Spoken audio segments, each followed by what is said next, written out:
नमस्कार, मैं नीलू Singh शिवरसन children academy से आपकी हिंदी अध्यापिका। आज की इस ऑनलाइन कक्षा में पुनः आपका स्वागत करती हूं और आज हम पुनः अपने उसी पुराने शीर्षक रानी लक्ष्मीबाई की बची हुई कविता की पंक्तियों पर पुनः चलते हैं और उसका हिंदी में भावार्थ जानते हैं। पिछले वीडियो में भी आपको ये बताया गया कि यह कविता सुभद्रा कुमारी चौहान जी के द्वारा लिखी गई है। उन्होंने इस कविता में 1857 की उस क्रांति का वर्णन किया है जिसमें उसमें मुख्य पात्र रानी लक्ष्मीबाई हैं। उनके पराक्रम और कौशल की जो वीरता की गाथा है उसका वर्णन सुभद्रा कुमारी चौहान जी ने अपनी इस कविता झांसी की रानी के अंतर्गत किया है। झांसी की रानी कविता इनकी बहुचर्चित कविताओं में से एक है। सुभद्रा कुमारी चौहान जी का हमने पहले वीडियो में संक्षिप्त परिचय भी बताया था। ये एक बहुत ही ओजस्वी कवित्री थी, लेकिन आकस्मिक निधन के कारण इनकी बहुत कम रचनाएं हमारे समाज को मिल पाई हैं, लेकिन जो भी रचना मिली है वो सारी रचनाएं इनकी प्रेरणादायी ही रही हैं, जिसमें झांसी की रानी कविता प्रत्येक भारतवासियों के दिल में जोश पैदा करती है और अपने देश की इज्जत के लिए कुर्बान होने का जज्बा भी देती है। तो उसी कविता की बची हुई पंक्तियों का पुनः हम भावार्थ पढ़ेंगे। इससे पहले हमने पढ़ा था कि रानी को अंग्रेजी सेना ने चारों तरफ से घेर लिया था और रानी जो है घायल होने के कगार पे आ गई थी, क्योंकि रानी एक थी और अंग्रेजी सेना चारों तरफ से रानी को घेरे हुई थी। तो कविता की अगली पंक्ति है कि तो भी रानी मार काट कर चलती बनी सैन्य के पार, किंतु सामने नाला आया यह संकट था विषम अपार। घोड़ा अड़ा नया घोड़ा था, इतने में आ गए सवार, रानी एक शत्रु बहुतेरे होने लगे वार पर वार। घायल होकर गिरी सिंहनी उसे वीर गति पानी थी, बुंदेले हर बोलों के मुँह हमने सुनी कहानी थी, खूब लड़ी मर्दानी वह तो झांसी वाली रानी थी। कविता की पंक्ति कि तो भी रानी मार काट कर, चारों तरफ से घिरे होने के बावजूद भी रानी सैनिकों को मारती काटती हुई आगे बढ़ती चली जा रही थी, किंतु सामने नाला आया यह था संकट विषम अपार। सामने बहुत बड़ा नाला आ गया और यह संकट रानी के लिए बहुत बड़ा संकट था, विषम था, एकदम विपरीत था। क्यों? क्योंकि घोड़ा अड़ा नया घोड़ा था।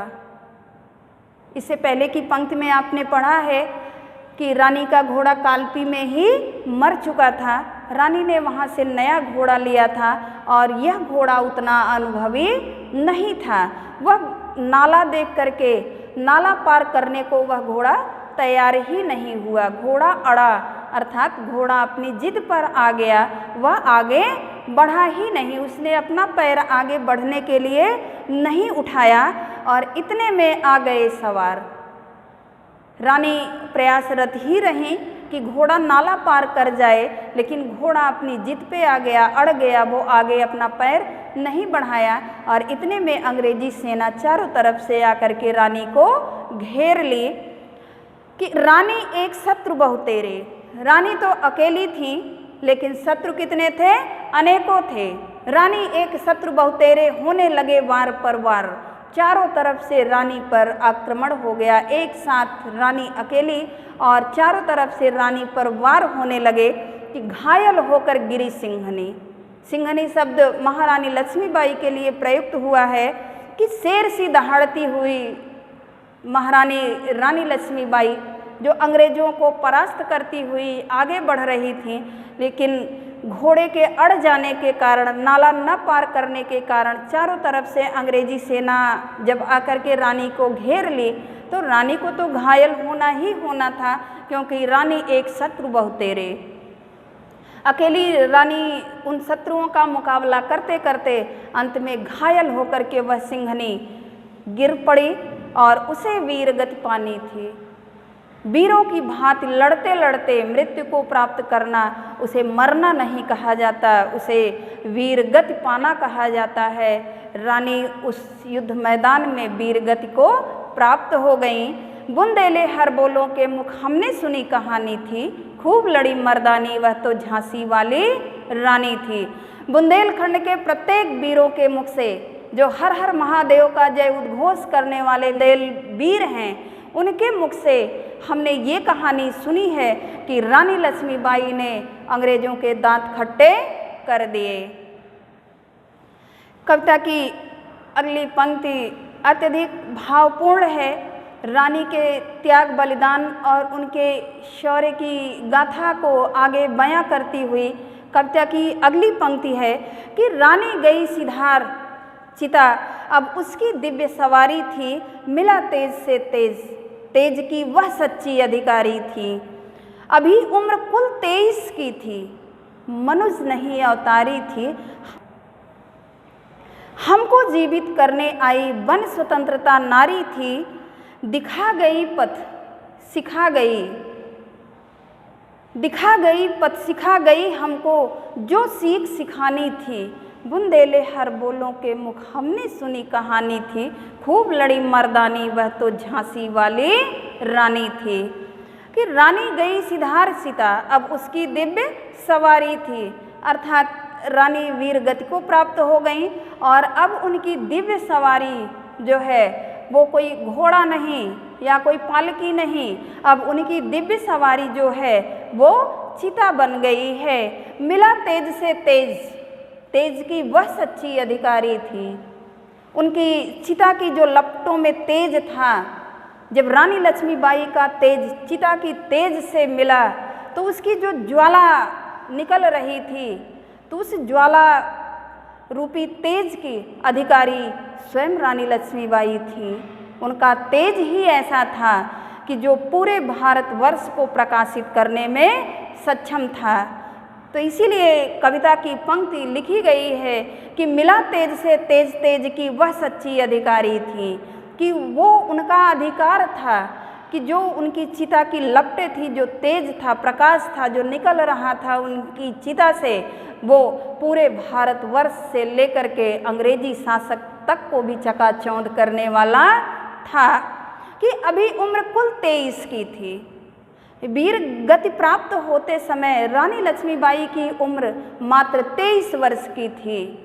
तो 23 वर्ष इतनी अल्पायु में और ऐसे शौर्य के कारनामे करना किसी साधारण मनुष्य के बस की बात नहीं है।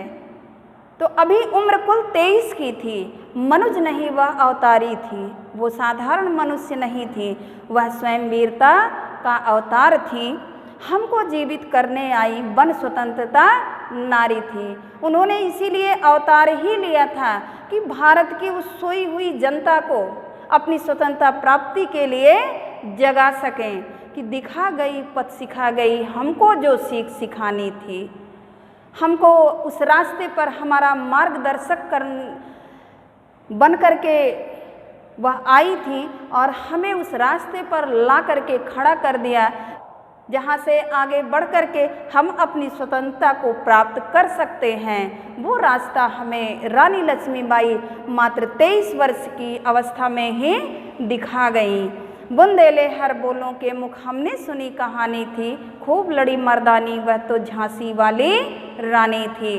कि बुंदेलखंड के प्रत्येक वीरों के मुख से, जो हर हर महादेव का जय उद्घोष करने वाले उन वीर बुंदेलों के मुख से रानी की यह शौर्य गाथा सुनी गई है कि युद्ध क्षेत्र में अंग्रेजों को परास्त करने वाली रानी लक्ष्मीबाई ही थी। कविता की अगली पंक्ति है कि जाओ रानी याद रखेंगे हम कृतज्ञ भारतवासी, यह तेरा बलिदान जगावेगा स्वतंत्रता अविनाशी। होवे चुप इतिहास लगे सच्चाई को चाहे फांसी, हो मदमाती विजय मिटा दे गोलों से चाहे झांसी।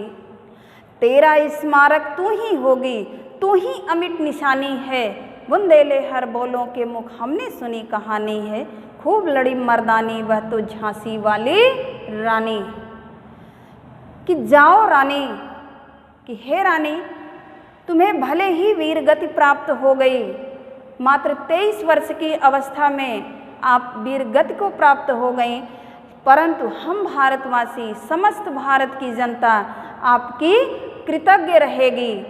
यह तेरा बलिदान, जो तुम्हारा यह बलिदान है स्वतंत्रता प्राप्ति के लिए, यह भारत देश में एक अविनाशी, जो कभी न मिटने वाला, जिसका कभी विनाश नहीं होगा, ऐसी स्वतंत्रता को अवश्य लाएगा।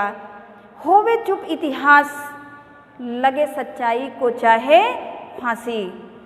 इतिहास भले न गवाही दे, इतिहास चाहे नष्ट हो जाए, सही बात चाहे दबा दी जाए, उभर कर सामने न आए, चाहे इतिहास नष्ट कर दिया जाए या सच बात को दबा दिया जाए, फिर भी चाहे इससे बड़ी कोई और भी विजय मिल जाए या फिर झांसी का अस्तित्व ही समाप्त कर दिया जाए, झांसी ही न रहे, फिर भी कि तेरा स्मारक तू ही होगी, तू ही अमिट निशानी है, अमिट न मिटने वाली।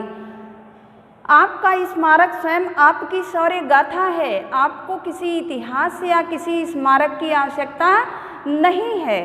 आप स्वयं अपने आप में एक स्मारक होंगी, आपकी निशानी कभी न मिटने वाली निशानी है।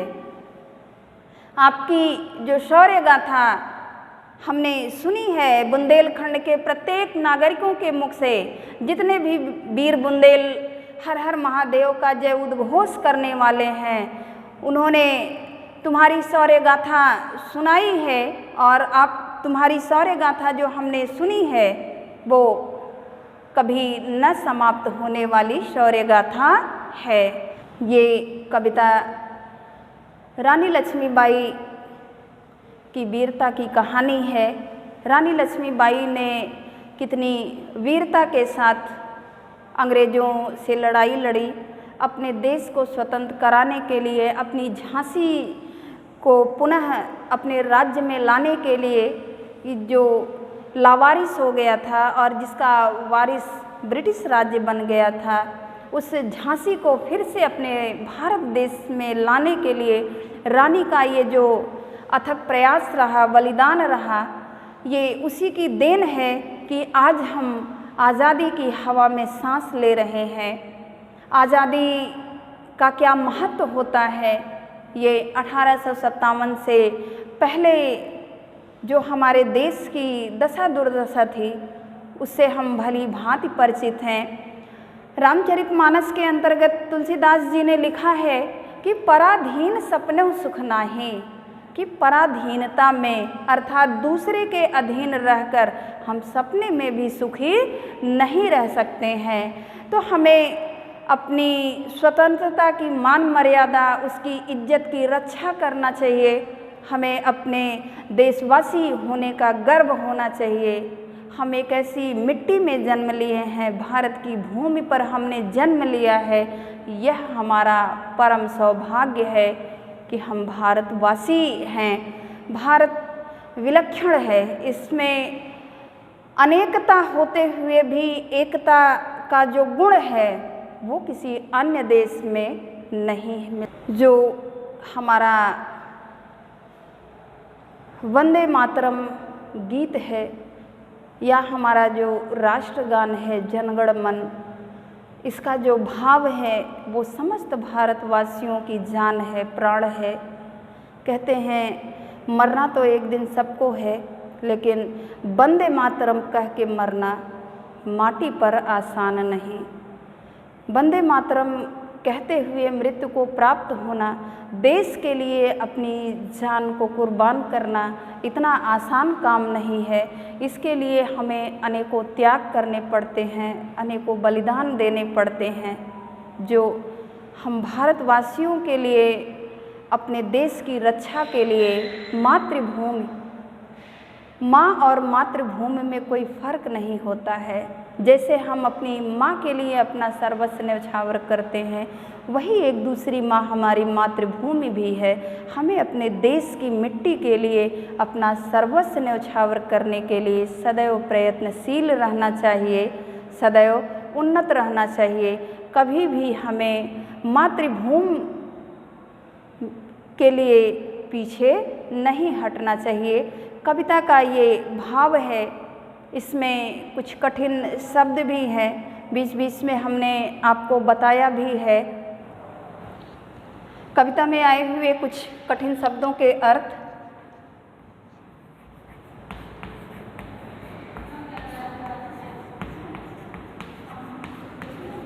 कठिन शब्दों के अर्थ।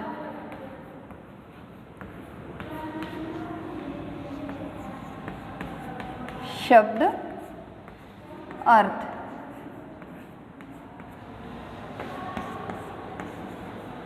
रानी के लिए बार बार मर्दानी शब्द का प्रयोग किया गया है। मर्दानी अर्थात पुरुषों या मर्दों की तरह।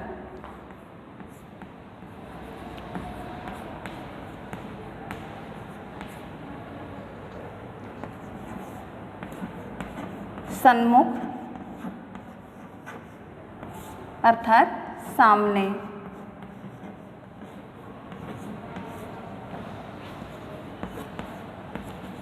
अविनाशी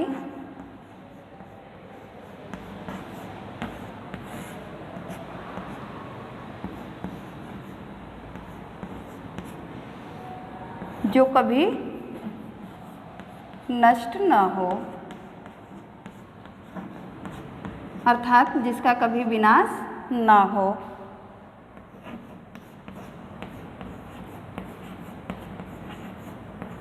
विषम अर्थात अत्यंत कठिन।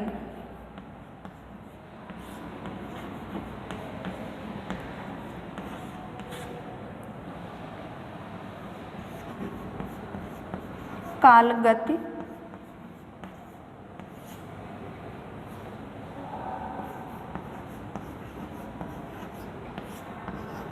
समय की गति। काल का मतलब समय भी होता है और मृत्यु भी है।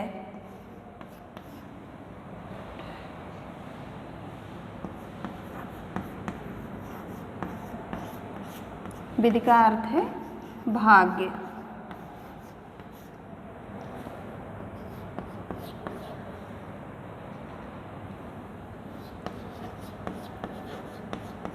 लावारिस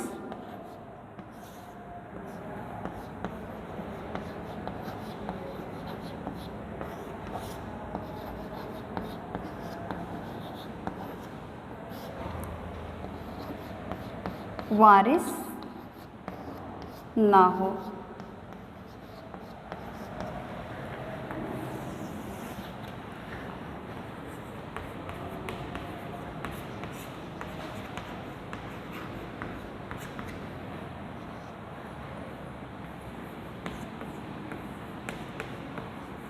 गाथा अर्थात कहानी।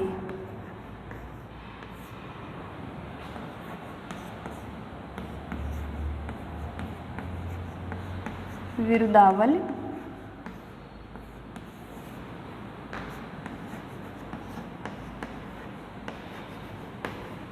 कुलकीर्ति।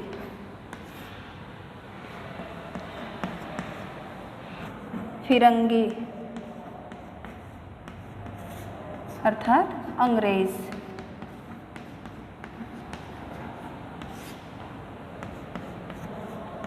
बुंदेले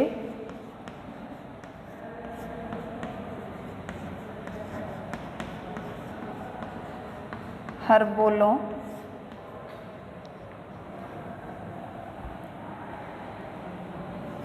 अर्थात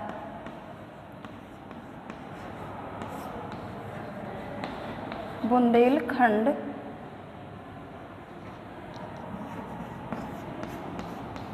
की एक विशेष जाति।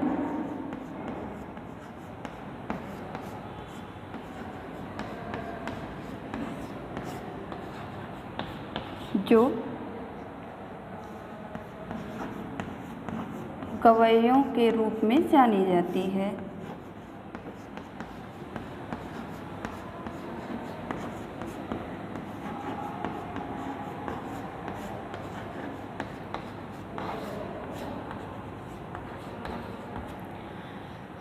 बुंदेले हर बोलों को दूसरे अर्थों में भी आप समझ सकते हैं। बुंदेले अर्थात बुंदेलखंड,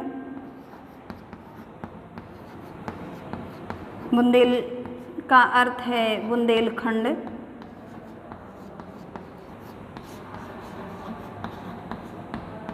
और हर बोलों, इसमें दो शब्द हैं, हर बोलों। हर का मतलब है प्रत्येक, बोलो मतलब बोलने वाला।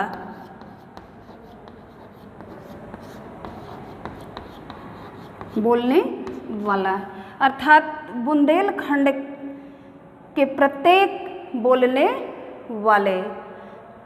और विशेष अर्थों में बुंदेले हर बोलों का अर्थ यही है, एक बुंदेलखंड की ऐसी विशेष जाति जो अपने राजाओं महाराजाओं के यश का बखान करती है, उसे गाती फिरती है, वो बुंदेले हर बोलों के नाम से जानी जाती है। और दूसरे अर्थों में बुंदेले हर बोलों का अर्थ लें तो बुंदेल का मतलब है बुंदेलखंड, बुंदेले, और हर बोलों, हर का मतलब है प्रत्येक और बोलो मतलब बोलने वाला। अर्थात बुंदेलखंड में प्रत्येक बोलने वालों के मुख से जो कहानी सुनी गई है। तो कविता में आए ये कुछ कठिन शब्द हैं, आप इन्हें अपनी कॉपी में भी लिख लीजिएगा।